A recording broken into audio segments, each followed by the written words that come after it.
अस्सलाम वालेकुम dear friends, इस स्टोरी से हम एक चीज़ सीखने वाले हैं कि किस तरह बड़ों की बात सुनना या उसको मानना किस तरह आपको ज़िंदगी में बहुत सी चीज़ें सिखा देता है। ठीक है डियर फ्रेंड्स, यहाँ पे एक करेक्टर है जिसका नाम वरुण है।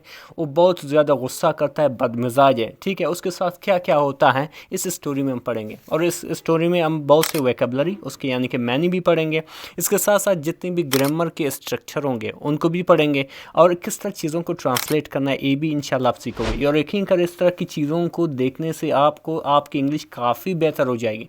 और जो भी यहाँ पे आप सीख रहे हो प्लीज़ उनको नोट करें ताकि मज़ीद उनको याद करने की ज़रूरत ना हो। चलिए स्टार्ट करते हैं डिफरेंस। जैसे हमारे जो सबक का नाम है वो है द प्राइस ऑफ एंगर, यानी कि गुस्से की कीमत। ठीक है, प्राइस जो है कीमत को कहते हैं। ऑफ, इसका ऑफ का मतलब क्या है? का के की, ये एक बेसिकली प्रेपोजिशन है। और एंगर का क्या मतलब है? एंगर का मतलब है गुस्सा। ठीक है, आगे जाते हैं कि Varun was a short tempered man.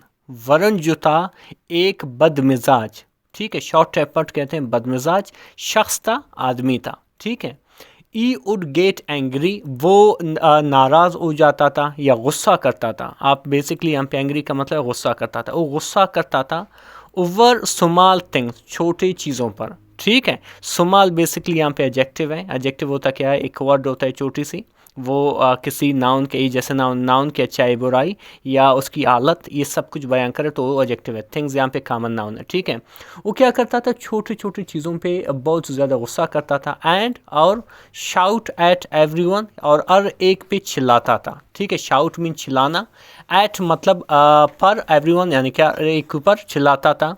Is friends खासकर अपने दोस्तों पर, इज़ मतलब उसकी, फ्रेंड्स मतलब दोस्त, फैमिली यानी कि अपने ख़ानदान पर, एंड और इवन स्ट्रेंजर, हत्ता कि वो जो है अजनबियों पे भी वो क्या करता था? गुस्सा करता था। इनको नोट कर, स्ट्रेंजर मीन अजनबी, फैमिली मीन ख़ानदान, फ्रेंड्स मीन दोस्त, एवरीवन मीन हर एक, शाउट मीन चिल्लाना।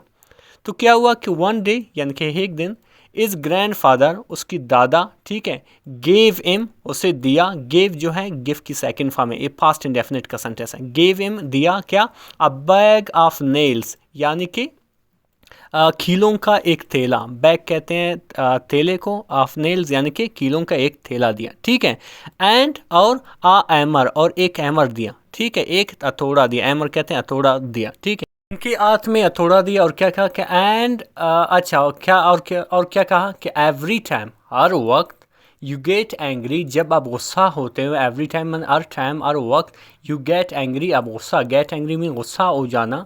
द ओल्ड मैन सैड, यानी कि बूढ़े शख्स ने क्या कहा कि एमर आ नेल, क्या करो, एक कील जो है वो ठोको या उसको थोड़ा लगाओ, इन टू दैट वुडन फैंस, उस जो उस लकड़ी वाले बाड़ में। ठीक है, यानी कि क्या करो, जब भी तुम गुस्सा हो जाओ तो एक कील उठाओ और उस जो ये जो बेसिकली इसकी तस्वीर है। ठीक है, ये लकड़ी वाले बाड़ में क्या करो, एक कील ठोको। ठीक है, ये किसने कहा? ये बूढ़े शख्स ने कहा। सही है। Varun found this strange, Varun ने इसको क्या पाया? वरुण ने पाया इस चीज़ को, यानी कि अजीब पाया। ठीक है, स्ट्रेंज कहते हैं अजीब, फाउंड मीन पाया, दिस यानी कि इस चीज़ को अजीब पाया। बट ये एग्रीड, लेकिन उसने क्या किया? उसने इस चीज़ से इत्तेफाक किया, यानी कि राज़ी हुआ कि नेक्स्ट टाइम जब भी वो जब भी वो गुस्सा करेगा तो एक कील जो है उठाकर एमर के साथ उस बाड़ में लगाएगा। सही है। आगे लिखा हुआ है ऑन द फर्स्ट डे, यानी कि पहले दिन। ठीक है, ई एमर्ड उसने थोड़ा लगाए या उसने ठोका 30 नेल्स, यानी कि 30 कीले। ठीक है, इन टू द फैंस, यानी कि उस बाड़ में, इन टू द फैंस यानी कि बाड़ में उसने 30 नेल्स लगाए। इसका मुराद ये है कि पहले दिन उसने 30 मरतबा गुस्सा किया था। ठीक है, फिर आगे लिखा हुआ है डिफरेंस कि द नेक्स्ट डे, यानी कि अगला दिन, ई एमड उसने ई एमड 25 नेल्स, उसने क्या किया?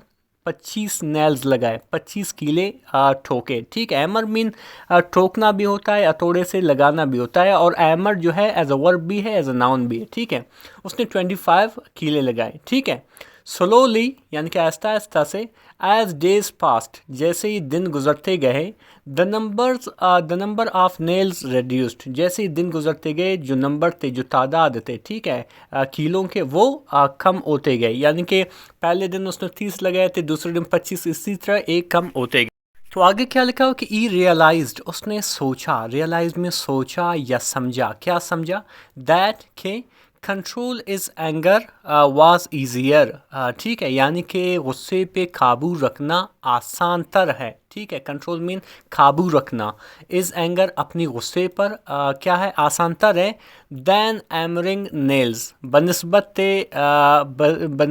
कील ठोकने के गुस्से पे काबू करना आसान है, एवरी टाइम यानी कि हर वक्त, ठीक है, यानी कि हर वक्त बजाय गुस्सा के, ये गुस्सा जो है ज़्यादा जो है मुश्किल है, कंट्रोल करना ज़्यादा आसान है बनस्बत कि आप हर बार जाओ एक कील ठोको, ठीक है डियर फ्रेंड्स। आगे जाते हैं, क्या लिखा हुआ है कि फाइनली, बिल आखिर, फाइनली मतलब बिल आखिर, ठीक है, या आखिर में, अ डे केम, एक दिन आया, आ मतलब एक, डे मीन दिन, केम मतलब आया, वैन जब, ई डिड नॉट गेट एंग्री जब वो बिल्कुल गुस्सा, जब वो गुस्सा नहीं हुआ, एट ऑल यानी कि बिल्कुल, सही है, मुकम्मल तौर पर वो गुस्सा बिल्कुल नहीं हुआ, वो एक ऐसा दिन आया। तो उसने क्या किया, ई प्राउडली, वो बड़े तकब्बुर से, बड़े फ़खराना अंदाज से, टोल्ड बताया, इस ग्रैंडफादर अपनी दादा को, ठीक है, टोल जो है टेल की सेकंड फॉर्म है, उसने अपनी दादा को बताया, क्या बताया कि वो अभी यानी कि गुस्सा नहीं कर रहा है, ठीक है। तो द ओल्ड मैन यानी कि बूढ़ा शख्स, स्माइल्ड यानी कि मुस्कुराया, एंड सैड और कहा, नाउ अभी, रिमूव अ नेल, एक कील रिमूव करो, रिमूव मीन हटाना या दूर करना, अ नेल एक कील, ईच डे हर दिन, यू कंट्रोल योर एंगर, आप कंट्रोल करोगे, जब आप कंट्रोल करोगे या काबू पाओगे अपनी गुस्से पर, एंगर कहते हैं गुस्से को, कंट्रोल मतलब काबू पाना, यानी कि तुम क्या करो, अभी जितने भी नेल्स लगाए हुए हैं, जितने भी कील आपने लगाए हुए हैं, अभी हर दिन आपने देखा कि आपने गुस्सा नहीं किया, उसी दिन आप ऐसा करो, एक नेल निकालो, एक कील निकालो, ठीक है। तो वरुण उसकी बात मानते हुए वरुण ने क्या किया, वरुण स्टार्टेड यानी वरुण ने शुरू किया, स्टार्ट मीन शुरू करना, स्टार्टेड मीन शुरू की, पास्ट इंडेफिनिट का सेंटेंस है, क्या शुरू की, रिमूव करना यानी कि हटाना या दूर करना, द नेल्स यानी कि कीलों को, वन बाय वन एक एक करके, अभी क्या कर रहा है क्योंकि वो गुस्सा नहीं कर रहा है हर दिन, तो हर दिन वो एक एक जो है कील को रिमूव कर रहा है, हटा रहा है, ठीक है। इट टुक वीक्स, इसको कई हफ्ते लग गए, इट टुक इसने लिए वीक्स यानी कि कई हफ्ते लग गए, बट लेकिन वन डे एक दिन, ई finally pulled out the last nail, finally यानी कि वो बिल आखिर खींचा, बाहर निकाला, पुल आउट मीन बाहर निकाला, द लास्ट नेल यानी कि आखिरी कील को, यानी कि सब ख़त्म हुई थी, आखिरी कील बचा हुआ था, उसने इतना अपने गुस्से पे कंट्रोल किया था। तो फिर क्या हुआ, ई फेल्ट उसने महसूस किया या उसको लगा, विक्टोरियस यानी कि फ़ातह, यानी कि उसने बहुत बड़ा अचीवमेंट हासिल किया होता कि वो अपने गुस्से पे टोटली काबू पाया, सही है। ई फेल्ट विक्टोरियस उसने यानी कि काबू फ़ातह उसने महसूस किया, एंड और शोड द एम्प्टी फैंस, और दिखाया, शो मीन दिखाया, द एम्प्टी यानी कि खाली, फैंस यानी कि बाढ़ को, टू इज़ ग्रैंड फादर अपनी दादा को, ठीक है, यानी कि खाली फैंस को अपने दादा को दिखाया, ठीक है। अभी दादा का क्या रिएक्शन होगा, आगे बढ़ते हैं। फिर आगे लिखा हो कि the old man gently touched, यानी कि बूढ़े शख्स ने नरमी से या शरीफाना अंदाज से क्या किया, टच किया या आप कह सकते हो छू लिया, किस चीज़ को, द फैंस यानी कि बाढ़ को, एंड सैड और कहा, क्या कहा, वेल डन यानी कि बहुत अच्छे, अच्छा डिफरेंस अभी भी सबक काफ़ी है, इंटरेस्टिंग चीज़ आने वाली है, वेल डन यानी कि बहुत अच्छे, बट लेकिन, लुक एट द ओल्स, इन सुराखों को देखो, लेफ्ट बिहाइंड पीछे, पीछे बाकी बचे हैं, लेफ्ट बिहाइंड यानी कि बाकी बचे हैं, यानी कि इन सुराखों को देखो, ये जो पीछे बचे हुए हैं, सही है। वरुण लुक्ड क्लोजली, वरुण ने क्या किया, बड़ी करीब से देखा, वरुण लुक्ड, लुक मीन देखा, क्लोजली बड़ी करीब से देखा, the fence was full of scares, जो फेंस था, जो लकड़ी से बना हुआ बाड़ था, वो पूरी निशानात से भरा हुआ था, फुल मीन भरा हुआ, स्केयर्स मीन निशानात से, ठीक है।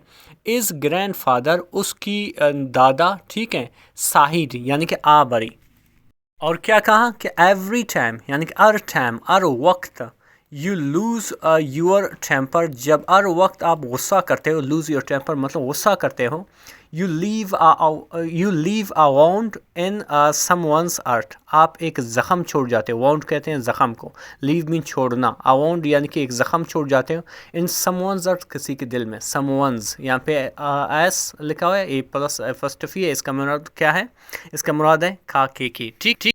यानी कि उसकी जो दादा था उसने उन सुराखों को दिखाया कि ठीक है आपने कीले वगैरह निकाले लेकिन इन सुराखों को देखो, ये बिल्कुल किसी के दिल की तरह होते हैं कि जब भी आप सॉरी तो कहे जाते हो, आपको माफ़ी तो कहे जाते हो, लेकिन ये जो निशानात तो बाकी बचते हैं। ठीक है, यू मे सॉरी, आप यू मे से सॉरी, या आप माफ़ी मांगते हो, ठीक है आप शायद माफ़ी मांगते हो, बट लेकिन द स्केयर्स रिमेन, जो निशानात है वो बाकी रहते हैं। स्केयर में निशानात आप रिमेन्स यानी कि बाकी रहते हैं।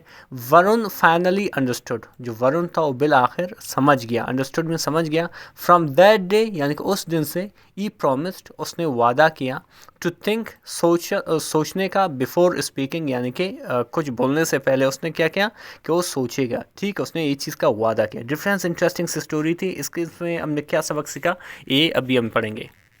इस सबक से हमने क्या सीखा? सबक से ये सीखा कि वर्ड्स यानी कि अल्फाज कैन हर्ट डीपली, बड़ी गहराई से क्या करते हैं, ज़ख़म कर देते हैं, कर सकते हैं। ठीक है, कंट्रोल योर एंगर, आप क्या करो कि अपने गुस्से पे काबू पाओ, बिफोर इट कंट्रोल्स यू, इससे पहले कि गुस्सा आप पे काबू फरमाए, काबू कर पाए। ठीक है, डिफरेंस बहुत ही इंटरेस्टिंग सी स्टोरी थी और एक लेसन एबल स्टोरी थी। मज़ीद इस तरह के वीडियोस देखने के लिए हमारे चैनल को ज़रूर सब्सक्राइब करें। Thank you so much.